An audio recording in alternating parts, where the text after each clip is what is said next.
السلام عليكم ورحمة الله وبركاته. الحمد لله رب العالمين، والصلاة والسلام على رسوله النبي الكريم، ونحن على ذلك من الشاهدين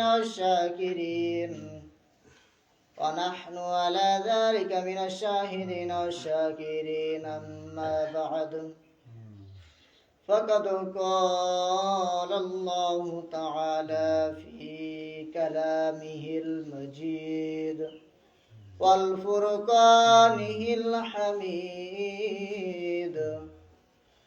أعوذ بالله من الشيطان الرجيم. بسم الله الرحمن الرحيم.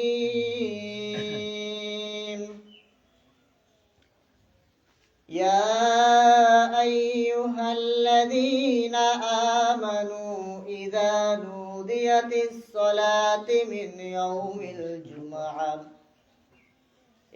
الجمعة فسعوا إلى ذكر الله وذروا البيع، ذلكم خير لكم إن كنتم تعلمون. صدق الله العظيم وصدق رسوله النبي الكريم. أما بعد، فقد قال رسول الله صلى الله عليه وسلم: طلب العلم فريضة على كل مسلم. وقال رسول الله صلى الله عليه وسلم: بلغوا عني ولو آية. إن الله ملائكته يصلون على النبي يا أيها الذين آمنوا صلوا عليه وسلموا تسليما. اللهم صل على سيدنا مولانا محمد وعلى آل سيدنا شافعنا محمد. اللهم صل على سيدنا مولانا محمد وعلى آل سيدنا شافعنا محمد। আজানে শুনি তোমার নাম, নামাজে পড়ি তোমার নাম, কালিমায় দেখি তোমার নাম। আল্লাহুম্মা সাল্লি আলা সাইয়্যিদিনা মাওলানা মুহাম্মদ ওয়া আলা আলি সাইয়্যিদিনা শাফি'ানা মুহাম্মদ। নামাজ পড়ো, রোজা রাখো, ওহে মুসলমান, জান কবজের সময় তোমার হইবে রে আহসান। নামাজ পড়ো, রোজা রাখো, ওহে মুসলমান, জান কবজের সময় তোমার হইবে রে আহসান। আল্লাহুম্মা সাল্লি আলা মাওলানা মুহাম্মদ ওয়া আলা আলি সাইয়্যিদিনা শাফি'ানা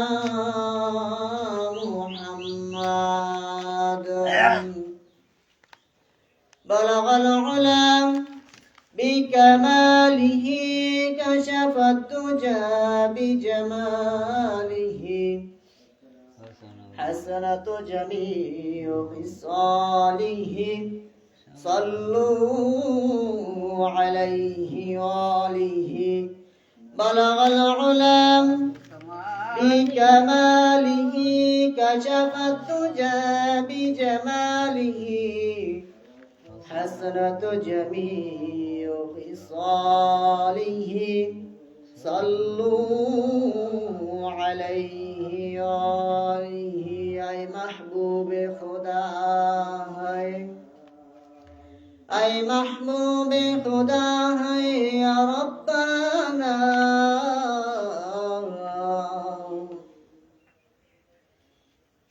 জীবন মরণ তোমার হাতে মালিক তুমি রব্বানা আলহামদুলিল্লাহ আল্লাহ পাক রব্বুল আলামিন আপনাকে আমাকে সুস্থ রেখে তার ঘরে আসার এবং বসার তৌফিক দান করেছেন এর জন্য শুকরিয়া আদায় করি আলহামদুলিল্লাহ আল্লাহ পাক রব্বুল আলামিন রমজান মাস প্রথম জুমআ দ্বিতীয় রমজান রোজা রেখে গলা শুকানো অবস্থায় তার ঘরে আসতে পেরে আমরা খুশি না বেজার বলেন তো ভাই খুশি এর জন্য শুকরিয়া আদায় করে আলহামদুলিল্লাহ যে মহান রব্বুল আলামিন কে রাজি খুশি করে ব্যস্ততা থেকে তার ঘরে আসতে পেরে এবং আরেকবার শুকরিয়া আদায় করে আলহামদুলিল্লাহ গত জুমায় আলোচনা করেছিলাম রমজানের কিছু বিষয় নিয়ে কিছু আলোচনা বাকি ছিল এই জুমায় কিছু আলোচনা করব এই আলোচনা যেন বাস্তবে আমরা সবাই আমল করতে পারি আল্লাহ পাক রব্বুল আলামিন আমি সবাইকে আমল করার তৌফিক দান করুক আমিন আলহামদুলিল্লাহ আমরা একটু জিকির করি জিকির করলে মন ভালো থাকে দিল ভালো থাকে এবং প্রতিটা জিকিরে আপনার আমল নামায় সওয়াব লেখা হয় সুবহানাল্লাহ সবাই জিকির করি লা ইলাহা ইল্লাল্লাহ লা ইলাহা ইল্লাল্লাহ লা ইলাহা ইল্লাল্লাহ আল্লাহকে খুশি করে ধীরে ধীরে জোরে জোরে জিকির করব লা ইলাহা ইল্লাল্লাহ হাসবি রব্বি সাল্লাল্লাহু মা ফি কলবি গায়রুল্লাহ লা ইলাহা ইল্লাল্লাহ লা ইলাহা ইল্লাল্লাহ হাসবি রব্বি সাল্লাল্লাহু মা ফি কলবি গায়রুল্লাহ নূর মুহাম্মদ সাল্লাল্লাহু লা ইলাহা ইল্লাল্লাহ লা ইলাহা ইল্লাল্লাহ লা ইলাহা ইল্লাল্লাহ লা ইলাহা ইল্লাল্লাহ মুহাম্মাদুর রাসূলুল্লাহ সাল্লাল্লাহু আলাইহি ওয়াসাল্লাম আলহামদুলিল্লাহ এই রমজানের মাসে যদি আমাদের গলা শুকিয়ে যায় আল্লাহ পাক রব্বুল আলামিন বলেন যে আমি আমার নিজ হাতে আমার বান্দা বান্দীকে আমি নিজ হাতে হাউজে কাউসারের পানি দ্বারা তার পানি গলা শুকনো যে গলাটা পানি দ্বারা নিবারণ করে দেবো সুবহানাল্লাহ কি পানি দ্বারা নিবারণ করবেন জানেন হাউজে কাউসারের পানি এখন রমজান মাসে আমরা রোজা রাখলাম একমাত্র আল্লাহকে খুশি করার জন্য কোনো মানুষকে খুশি করার জন্য রোজা রাখতেছি আমরা এরকম কোনো আছে যে আমরা রমজান মাস 30টা দিন 30টা তারাবি 30টা সেহারি আমরা যেন ঠিক মতন করতে পারি আল্লাহকে খুশি যেন করতে পারি এইটি আমাদের বাস্তবে আমল করতে হবে এই যে আমরা প্রতিদিন প্রতিটা জিনিস বাস্তবে আমরা জানি বুঝি যে রমজান মাস একমাত্র আল্লাহকে খুশি করার জন্য রমজান আমরা রোজা রাখি, ঠিক কিনা? যে কিছু কারণ আছে যে রোজা অবস্থায় আমাদের কোনো নাটক সিনেমা ঝগড়া ফাসাদ করা যাবে না, যাবে কোনো জিনিসে লিপ্ত থাকা যাবে না। যে রমজান ও রোজা অবস্থায় ঝগড়া ফাসাদ করলে আপনার রোজাকে নষ্ট হয়ে যাবে, রোজা হালকা হয়ে যাবে। এবং এই রোজা যদি হালকা হয়ে যায় তাহলে রোজার কোনো লাভ আসে না, রোজার কোনো লাভ আসবে না, বলে গুনাহগার হয়ে যাবেন। প্রিয় মুসলমান হাজিরিন, এবং এই যে মারাত্মক গুনাহ, রোজা রেখে যদি আমরা ঝগড়া ফাসাদ করি, মানুষের গীবাত করি, কি করি? মানুষের গীবাত করি, এটা হচ্ছে মারাত্মক গুনাহ। এই যে গুনাহটা বিশাল বড় গুনাহ, কবিরা গুনাহ। আল্লাহ পাক রব্বুল আলামিন কবিরা গুনাহ থেকে বাঁচার সবাইকে তৌফিক দান করুক, আমিন। এবং বিনা অজুহাতে আমরা রোজা ভাঙি, আমরা বিনা অজুহাতে রোজা ভাঙা কোনো জায়েজ নয়, এটা হচ্ছে একটা মারাত্মক গুনাহ। কেননা মুসলমান হাজিরিন, বিনা অজুহাতে রোজা ভাঙা যে কত বড় মারাত্মক গুনাহ, যে গুনার কোনো শেষ নাই। আমরা বিনা অজুহাতে কোনো রোজা ভাঙবো না। যে আপনার শরীর ভালো আছে, আপনি ইচ্ছে মতো রোজা ভাঙেন, আপনি গুনাহ কামাই করতেছেন। আপনি ওই যে খাবারগুলো খাইতেছেন রোজা ভাঙ্গা, আপনি আগুনগুলা গিলতেছেন, নাউযুবিল্লাহ। মুসলমান হাজিরিন, রমজান মাসে রোজা রাখি একমাত্র আল্লাহকে খুশি করার জন্য, আল্লাহকে রাজি খুশি করার জন্য রোজা রাখি। যে বান্দা গলা শুকিয়ে যাওয়া গলা আল্লাহ নিজে হাতে হাউজে কাউসারের পানি দ্বারা পরিণত করবেন। যে বান্দা এত খাবার সামনে আছে, সে খাবার খায় না, একমাত্র আল্লাহকে খুশি করার জন্য চিন্তা করে যে আমি যদি এই খাবারগুলো খাই আমার তো রোজা ভেঙে যাবে, রোজা যদি ভেঙে যায় আমি তো গুনাহগার হয়ে যাব, আর গুনাহগার হয়ে গেলে আমার তো জাহান্নাম ছাড়া তো কোনো উপায় নাই। আর যে বান্দা রোজা রাখে আল্লাহকে খুশি করার জন্য, সে তো চিন্তা করে আমি রমজান মাসে রোজা রাখতেছি একমাত্র আল্লাহকে খুশি করার জন্য, আমি জান্নাত কামাই করার জন্য রোজা রাখি। এইটাই তো, আমি রমজান মাসে রোজা রাখতেছি একমাত্র জান্নাত কামাই করার জন্য, আল্লাহকে খুশি করার জন্য, আল্লাহকে রাজি খুশি করার জন্য। প্রিয় মুসলমান হাজিরিন, রমজান মাসে ইবাদত করে একমাত্র আল্লাহকে খুশি করার জন্য ইবাদত, ঠিক কিনা?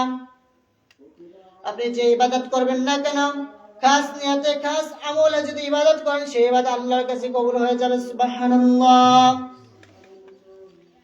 কেন মুসলমান হাজিরিন, আপনি রমজান মাসে নফল ইবাদত যত করবেন ততই সওয়াব। রমজান মাসে কোরআন নাজিলের মাস, রমজান মাস, যত ইবাদত করবেন না কেন আল্লাহর কাছে কবুল হয়ে যাবে। যত ইবাদত করবেন না কেন আল্লাহর কাছে কবুল হয়ে যাবে, মঞ্জুর হয়ে যাবে। আমাদের চিন্তা করতে হবে, বেশি বেশি ইবাদত করতে হবে, বেশি বেশি আমল করতে হবে। রমজান মাসে বেশি বেশি কোরআন পড়তে হবে, বেশি বেশি যারা কোরআন পড়তে না পারেন, বেশি আপনারা যেটুকু জানেন সেটুকু আমল করেন। আপনি জানেন দুইটা সূরা ঠিক মতো না পড়েন, আপনার প্রতিটা হরফে আপনার আমলনামায় সওয়াব লেখা হচ্ছে, সুবহানাল্লাহ। প্রিয় মুসলমান হাজিরিন, আমরা রমজান মাসে রোজা রাখতেছি একমাত্র আল্লাহকে খুশি করার জন্য, রাজি খুশি করার জন্য, এবং বিনা অজুহাতে আমরা রোজা ভাঙি। অনেক সময় দেখা যায় যে কোনো কারণ নাই, বিভিন্ন অজুহাতে আমরা রোজা ভাঙি, এটা হচ্ছে মারাত্মক গুনাহ। আপনি যে রোজাটা ভাঙতেছেন, আপনি গুনাহ কামাই করতেছেন, ঠিক কিনা? আল্লাহ পাক রব্বুল আলামিন গুনাহ থেকে বাঁচার সবাইকে তৌফিক দান করুক, আমিন। এবং জোরপূর্বক কেউ যদি কাউকে কোনো জিনিস পানাহার করায় তা আপনার রোজা ভেঙে যাবে। এবং আমরা ইচ্ছাকৃতভাবে পানাহার করি, যে বলি যে আমি একজন রোজাদার, আমি রোজা আছি, কিন্তু আপনি যে রোজা আছেন কিনা জানেন কে? আল্লাহ। আপনি রোজা রাখতেছেন আল্লাহকে খুশি করার জন্য। এখন আপনি ঠিক পেট ভরে খাইয়া এসে যদি বলেন আমি রোজাদার, কেউ দেখলো না, দেখলো কে? আল্লাহ। বলেন কেউ দেখলো না, দেখলো কে? আল্লাহ। আল্লাহ দেখলো আপনি মানুষকে না দেখাইয়া আপনি ঘরে বসে অন্ধকার অবস্থায় আপনি খাবার খাইছেন ঘরে খাইয়া, কেউ না, আপনি আল্লাহকে বিশ্বাস করলেন না, মানুষকে ভয় করেন, আল্লাহকে ভয় করলেন না, যে আমার মতো নাফরমান আর আছে কিনা সন্দেহ, ঠিক কিনা? মুসাল্লানা হাজিরিন, যে আমরা অনেকে খাবার খাই, পেট ভরে খাবার খাই, আয়েশা বলি রোজাদার, মানুষকে বলি যে আমি একজন রোজাদার, আজকে অনেক কষ্ট হয়েছে। আপনি কি মানুষকে দেখাই রোজা রাখছেন নাকি আল্লাহকে দেখাই রোজা রাখছেন আপনি জানেন। আর আপনি যে খাবার খাইলেন, কিয়ামতের সময় আপনাকে এই হিসাব দিতে হবে, ঠিক কিনা? এবং যারা রোজা রাখে তারা জান্নাতের একটা দরজা, সেই দরজার নাম হচ্ছে রায়্যান। সে রায়্যান দরজা দিয়ে সে প্রবেশ করবে। সুবহানাল্লাহ, কথা বলেন না। সে দরজা দিয়ে প্রবেশ করবে, রায়্যান দরজা দিয়া। যারা রোজাদার তারা কোন দরজা দিয়ে প্রবেশ করবে? রায়্যান। যারা রোজা রাখে, রোজাদারের জন্য সিয়াম। সিয়াম মানে কি? রোজা। সিয়াম মানে কি? রোজা। কেননা মুসাল্লানা হাজিরিন, কেননা আমরা যে রোজাদার জন্য আল্লাহ এমন একটা দরজা বানিয়েছেন, যে দরজা আপনার প্রবেশ করতে সবাই চাই যে ইনশাআল্লাহ, সবাই চাই তো? আল্লাহ পাক রব্বুল আলামিন ওই রায়্যান দরজা দিয়ে সবাইকে প্রবেশ করার তৌফিক দান করুক, আমিন। প্রিয় মুসাল্লিয়ান হাজিরিন, যে কারণে রোজা ভাঙলে পরে কাজা আদায় করে নিতে হবে। গত জুমায় বলছিলাম যে সফর অবস্থায় যদি কষ্ট হয়ে যায় তখন আপনি রোজা ভাঙতে পারবেন, পরে কিন্তু কাজা আদায় করে নিতে হবে, ঠিক কিনা? অসুস্থ অবস্থায় অতিরিক্ত পিপাসা পাইলে, কষ্ট হইলে আপনি রোজা ভাঙতে পারবেন, পরে কিন্তু এই রোজা কাজা পরে আদায় করে নিতে হবে। আপনি যদি আদায় না করেন আপনি তো গুনাহগার হয়ে যাবেন। নাম্বার 3, দুধ পানের সন্তান ক্ষতিগ্রস্ত যদি হয়ে যায়, তার যদি কষ্ট হয় তখন আপনি রোজা ভাঙতে পারবেন, কিন্তু পরে আদায় করে নিতে হবে। যদি না আদায় করেন আপনি তো ক্ষতিগ্রস্ত হয়ে যাবেন, আপনি তো গুনাহ কামাই করতেছেন, ঠিক কিনা? নাম্বার 4, মারাত্মক পেটে ব্যথা হলে আপনি রোজা ভাঙতে পারবেন। কেননা আমরা অনেক সময় অনেক অসুস্থ হই, পেটে ব্যথা, মাথা ব্যথা, বিভিন্নভাবে অসুস্থ, পেটে ব্যথা বিভিন্নভাবে অসুস্থ হই আমরা, যেন আমি রোজা না ভাঙলে আমি ক্ষতিগ্রস্ত হয়ে যাব। কিন্তু আপনি রোজা ভাঙতে পারবেন, কিন্তু পরে আপনার কাজা আদায় করে নিতে হবে। তারপর পেরানানি হওয়া অবস্থায় যে আমি যদি রোজা না ভাঙি আমি তো অসুস্থ হয়ে যাব, আমার তো কোনো মারাত্মক কোনো সমস্যা হইতে পারে। এই অবস্থায় আপনি রোজা ভাঙতে পারবেন, কিন্তু পরে এই রোজা আপনার আদায় করে নিতে হবে। আপনারা কথা বলে আমি আলোচনা করতে পারবো না, আমার আলোচনার সমস্যা হয়ে যেতেছে, কিন্তু 2 বার সংক্ষিপ্ত হয়ে গেছে আপনার। নাম্বার 6, প্রাণহানি অবস্থায় অনেক কষ্ট হয়ে যেতেছে, আপনি এই বছর রোজা ভাঙতে পারবেন। নাম্বার 7, জিহাদের জন্য আপনি জিহাদের জন্য কোনো অবস্থা কোনো কাজে যাইতেছেন, আপনি ওই অবস্থায় রোজা ভাঙতে পারবেন, কিন্তু পরে আদায় করে নিতে হবে। আপনি যদি আদায় না করেন আপনি গুনাহগার হয়ে যাবেন। আল্লাহ পাক রব্বুল আলামিন এই যে কথাটুকু বললাম, এই বাস্তবে কথাটুকু আমরা সবাই আমল করব ইনশাআল্লাহ। আরো কিছু কারণ আছে, যে রোজা ভাঙার কিছু কারণ সমূহ আছে, আমাদের বাস্তবে জানতে হবে। আমরা অনেকে জানি না যে কারণে রোজা ভাঙবে, আর রোজা ভাঙার কিছু কারণ আমরা আছে, কিছু আমরা জানি না। আমাদের বাস্তবে এগুলা আমাদের খেয়াল রাখতে হবে। যারা মা বোনরা আছে তারাও খেয়াল রাখবেন। স্ত্রী সহবাসের করা রোজা ভেঙে যাবে। রোজা অবস্থায় সহবাস করা যাবে? কথা বলেন, যাবে না। তারপর নাম্বার 2, পানাহার করলে, ইচ্ছাকৃতভাবে পানাহার করলে রোজা থাকবে না। মুখ বরিয়া বমি করলে রোজা থাকবে না। এবার হিসাবে রক্ত বের করলে, সামান্য ছিদ্র থেকে আপনার হাত কেটে গেছে, রক্ত বের হচ্ছে, আপনার রোজা থাকবে না। তারপর সিংহা টানলে, আমরা অনেকে সিংহা টানি, রমজান মাসে সিংহা টানে রোজা থাকবে? আরে কথা বলেন, থাকবে? রোজা থাকবে না। এবার কিছুর মাধ্যমে রক্ত বের করলে, যে আমরা রক্ত পরীক্ষা করি বিভিন্ন ভাবে, আপনার রোজা থাকবে না, রোজা ভেঙে যাবে। এবং ইচ্ছাকৃতভাবে ওষুধ পানাহার করলে, যে আমি একটু কানে ওষুধ দিচ্ছি, আমি ওষুধটা আমার পেটে যাইতে পারে, সন্দেহজনক, আপনার রোজা থাকবে না। এবং রোজা অবস্থায় 2টি কাজ রয়েছে। আল্লাহ রাসূল সাল্লাল্লাহু আলাইহি ওয়াসাল্লাম ইরশাদ করেন, রোজাদারের জন্য 2টি খুশি রয়েছে। যখন সে ইফতার করে, কি করে?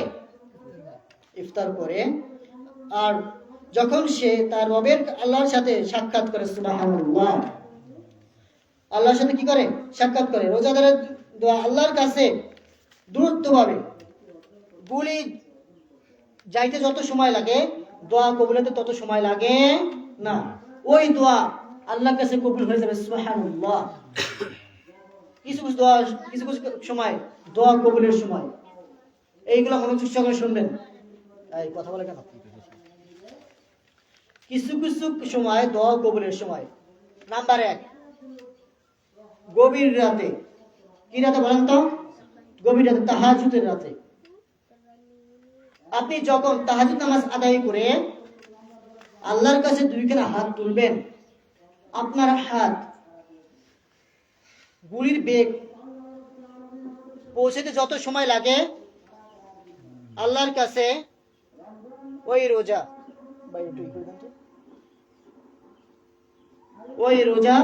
কবুল হতে সময় লাগবে না।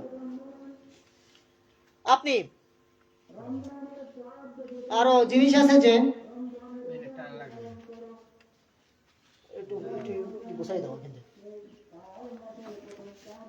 যে অবস্থায় রোজা রাখলেন এবং রবের কাছে ইফতারের সম্মুখে, ইফতারের সামনে নিয়ে, কি সামনে নিয়ে বলেন তো? সবাই একটু কথা বলেন। ইফতারের সামনে নিয়ে যখন আল্লাহর কাছে হাত তুলেন, আল্লাহ বলেন, আমি ওই সময় আমার বান্দা বান্দির মনের ইচ্ছা থাকলে আমার কাছে বলুন, আমি তার ইচ্ছা পূরণ করব, সুবহানাল্লাহ। যে আমার বান্দা যদি আমার কাছে 2খানা হাত তুলে ওই টাইমে, তো আমি বান্দা বান্দির হাত কবুল করে দেব, দোয়া কবুল করে নেব। কেননা মুসলিম হাজিরিন, আমরা আরো কিছু সময় আছে, দুপুর টাইমে দোয়া কবুলের টাইম। কি টাইম বলেন তো? দুপুরের সময়, জোহরের পূর্ববর্তী আগে দোয়া কবুলের সময়। এই সময় যদি দোয়া করেন আল্লাহর কাছে, এই দোয়া দ্রুতভাবে কবুল হয়ে যাবে, সুবহানাল্লাহ। কেননা মুসলিম হাজিরিন, দোয়া করার সময় কিছু কারণ আছে। আমরা পাড়া প্রতিবেশীর জন্য দোয়া করি না। কার জন্য দোয়া করি না? যারা আশেপাশে পাড়া প্রতিবেশী থাকে তাদের জন্য দোয়া করি না। বন্ধুদের জন্য দোয়া করি না। আপনি তাদের জন্য দোয়া করবেন, ওই যে দোয়া আপনার ঘরে যারা থাকবে তাদের আমলনামায় ওই দোয়া কবুল হয়ে যাবে, সুবহানাল্লাহ। এবং আপনি যদি আরেকজনের মার জন্য দোয়া করেন, আপনার মার জন্য ওই দোয়া কবুল হয়ে যাবে, সুবহানাল্লাহ। করা যাবে? আর আপনি যদি বলেন অমুকের মাকে আপনি মাফ করে দিন, আপনার মাকে আল্লাহ মাফ করে দেবে, সুবহানাল্লাহ। এগুলো আমরা অনেকে জানি না। বাস্তবে এগুলো আমাদেরকে জানতে হবে, বুঝতে হবে, আমল করতে হবে, এগুলো বাস্তবে করতে হবে। যে রমজান মাসে রোজা রাখলাম, যে কেন আরেকজনের জন্য কেন দোয়া করব, কেন আরেকজনের জন্য হাত তুলব? আমি যদি আরেকজনের জন্য হাত তুলি আমার কি লাভ হবে? প্রিয় মুসলমান ভাই বোনেরা, এটা খেয়াল রাখবেন যে আপনি যদি আপনার মা বাবার জন্য দুইখানা হাত তোলেন, পরে মা বাবার জন্য দুইখানা হাত তোলেন, ওই দুইখানা হাত যেটুকু দোয়া করবেন সেইটুকু দোয়া আপনার মা বাবার জন্য দোয়া কবুল হয়ে যাবে। সুবহানাল্লাহ ওয়া বিহামদিহি।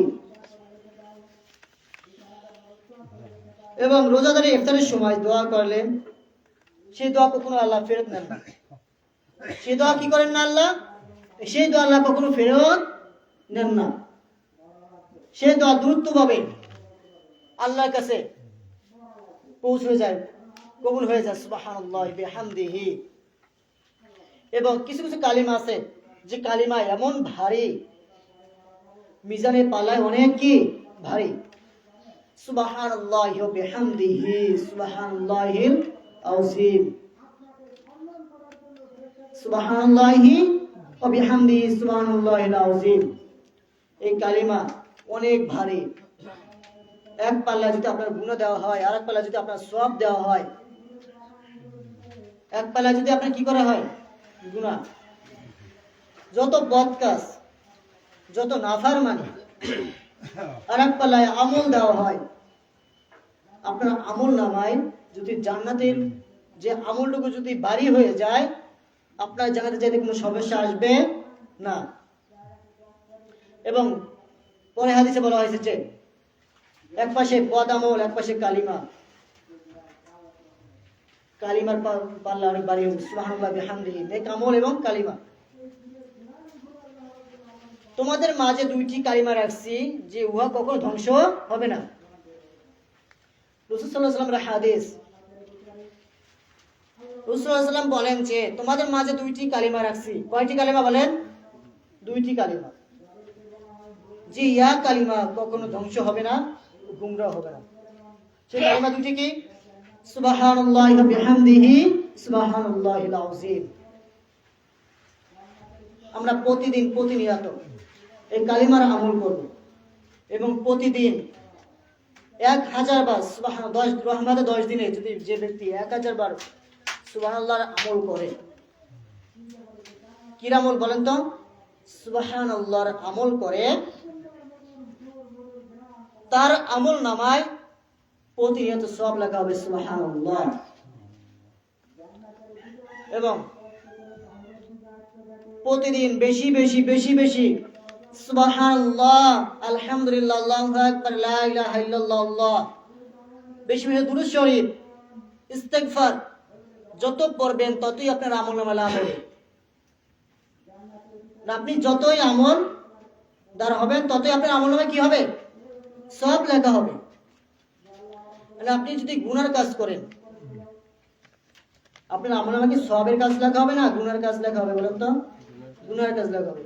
আর আপনি যদি প্রতিনিয়ত আমল করেন, আপনার আমলনামায় আমল লেখা হবে না গুনাহ লেখা হবে? বলেন তো? সওয়াব লেখা হবে, আমল লেখা হবে। আর আপনি প্রতিদিন 5 ওয়াক্ত সালাতের পর যদি বসে বসে আমল করেন, বলেন সুবহানাল্লাহ, আলহামদুলিল্লাহ, আল্লাহু আকবার, প্রতিনিয়ত যদি 33 বার সুবহানাল্লাহ, 33 বার আলহামদুলিল্লাহ, 34 বার আল্লাহু আকবার, প্রতি নামাজে যদি 100 বার যদি আমলটুকু করতে পারেন, আপনার আমল নামায় সওয়াব লেখা হবে, গুনাহকে ঝরাই দেওয়া হবে। সুবহানাল্লাহ। আপনার আমলের প্রতিটি সুবহানাল্লাহ বলার কারণে জান্নাতে একটা গাছ, একটা বাড়ি তৈরি করে দেওয়া হবে। সুবহানাল্লাহি ওয়া বিহামদিহি। আল্লাহ পারেন না? পারেন। আল্লাহ বলছে আমি তোমাদেরকে দিতে চাই, তোমরা নিতে চাও না। তোমাদেরকে আমি দিতে চাই কিন্তু তোমরা কি করো না? নিতে চাও না। আমাদের সবাইকে আমল করার তৌফিক দান করুক, আমিন। এবং আমাদের ইসলাম, আমরা ইসলাম মানি নিশ্চয়। ইন্নাল্লাহিল ইসলাম, নিশ্চয় আল্লাহ মানুষের ধর্ম কি? বলেন ইসলাম। আমরা সবসময় ইসলাম মানি। মানে জানি বুঝি সবকিছুই করি কিন্তু মানি, ঠিক মতো মানি না। ইসলাম এমনটা জিনিস, আপনি যদি ইসলামকে যদি ঠিক মতন মানেন তাহলে আপনি পরিপূর্ণ একজন মুসলমান ইমানদার, ঠিক কিনা? আর আপনি যদি না মানেন, চিন্তা করেন যে আমি ইসলাম মনে মনে ইসলামকে মানে মানলাম কিন্তু আমল করলাম না, মানলাম কিন্তু কি করলাম না, আমল করলাম না, সে ইসলাম দিয়ে কোনো লাভ আসবে না, সে আমল দিয়ে কোনো কিছু দিয়ে কোনো লাভ আসবে না। জানি যে আমাদের মুসলমানের জন্য 5 ওয়াক্ত সালাত ফরজ। কি সালাত? এটা কিন্তু ইসলামের ভিতরে 5 ওয়াক্ত সালাত ফরজ। জানি কিন্তু আমল করি না, জানি কিন্তু কি করি না, আমল করি না, পড়ি না। ইসলামের ভিতরে রমজানে রোজা রাখা ফরজ, জানি কিন্তু আমল করি না। যাকাত দেওয়া কি বলেন তো ওয়াজিব, যাকাত সময় আসলে যাকাত দিই কিন্তু মানুষকে দেখাই দিই, খুশি করি। যাকাত দেওয়ার সময় ওই টাকাটা থাকে হারাম টাকা। কি টাকা বলেন তো? হারাম টাকা। হারাম টাকা যাকাত দিলে কবুল হবে? আপনি গুনাহগার হয়ে যাবেন। আপনি যতই হারাম টাকার ইনকাম করবেন না কেন তত গুনাহগার হয়ে যাবেন। ওই হারাম টাকা যাকাত দান করলে কোনো সওয়াব আসবে না। জানি হজ করা আপনার আমার জন্য ফরজ, সবাই জানি কিন্তু আমল করি না। জানি কালিমা পড়া আপনার আমার জন্য ফরজ কিন্তু কালিমা পড়ি না। কালিমা অনেকেই জানি না, কালিমা তৈবা, কালিমা শাহাদাত, ইমানি মুজমাল, মুফাসসাল, কালিমা তাওহীদ, তামজিদ, এটা অনেকে জানি না। বাস্তবে আমরা অনেকে কি করি না, বাস্তবে না, আমরা অনেকে 90%, 100%-এর ভিতরে 99%, 99% অনেকে ঠিক মতো কালিমা জানি না। যে কালিমার অর্থটা কি বাস্তবে আমরা অনেকে কি করি না, জানি না। আল্লাহ পাক রব্বুল আলামিন এই যে কথাটুকু বললাম, এই যে রমজান নিয়ে যে রোজা নিয়ে যেটুকু কথা বললাম, বাস্তবে যেন আমি সহ আপনারা আল্লাহ পাক রব্বুল সবাইকে যেন আমল করার তৌফিক দান করুন, আমিন। এবং আপনারা সালাতুল আসর নামাজের পর একটু সবাই বসার জন্য চেষ্টা করবেন যে আপনি যদি বৈশা যদি 2টা কথা শিখতে পারেন, আপনার ওই 2টা কথা হচ্ছে আপনার নাজাত। সুবহানাল্লাহ। আপনি কিছুই জানেন না। আমরা টাইম ওভার হয়ে যায়, টাইম ছাড়া কাজ করব। 1 মিনিট। 1 মিনিট না, 5 মিনিট আরম্ভ হবেন। 31 হয়ে গেছে। আমরা টাইম আপনি 2টা জিনিস আপনি জানলেন, ওই 2টা জিনিস তো আপনি ঠিকমতো আমল করেন, আপনারা 2টা জিনিস 2 মিনিট সময় দেন, আপনার জন্য নাজাত হয়ে যাবে। সুবহানাল্লাহ। আপনি জানেন যে মুসলমানের জন্য রমজানে রোজা রাখা ফরজ, এটা অনেকে আমরা কি করে বাস্তবে জানি কিন্তু মানি না, আবার অনেকে জানিও না। রোজা কি জানি না, নামাজ কি জানি না, নামাজ যে আমরা ফরজ অনেকে আমরা বুঝি না, জানিও না। যে আমরা আবার রোজা রাখি কিন্তু নামাজ পড়ি না, সেই রোজায় কোনো লাভ আসবে? আর বলেন সে পুরো রোজার কোনো লাভ আসবে না, শুধু উপবাস থাকা হবে। আপনার তো গুনাহগার হয়ে যাবেন। প্রথমত রোজা রাখার গুনাহগার হয়ে যাবেন। রোজা রাখছেন কিন্তু নামাজ পড়লেন না, আপনি ওই অবস্থাতে গুনাহগার হইতেছেন। আবার নামাজ পড়েন না, তার জন্য আবার গুনাহগার হইতেছেন। আমরা রোজা রাখবো ফজর থেকে ইশা পর্যন্ত, এই রমজান মাসে যদি রোজা নামাজ পড়ি এবং ওই বাকি যে 11টা মাস ওই নামাজ আদায় করার সবাইকে তৌফিক দান করুন, আমিন। ওয়া আখির দাওয়ানা আলহামদুলিল্লাহি রাব্বিল আলামিন। আসসালামু আলাইকুম ওয়া রাহমাতুল্লাহি ওয়া বারাকাতুহু।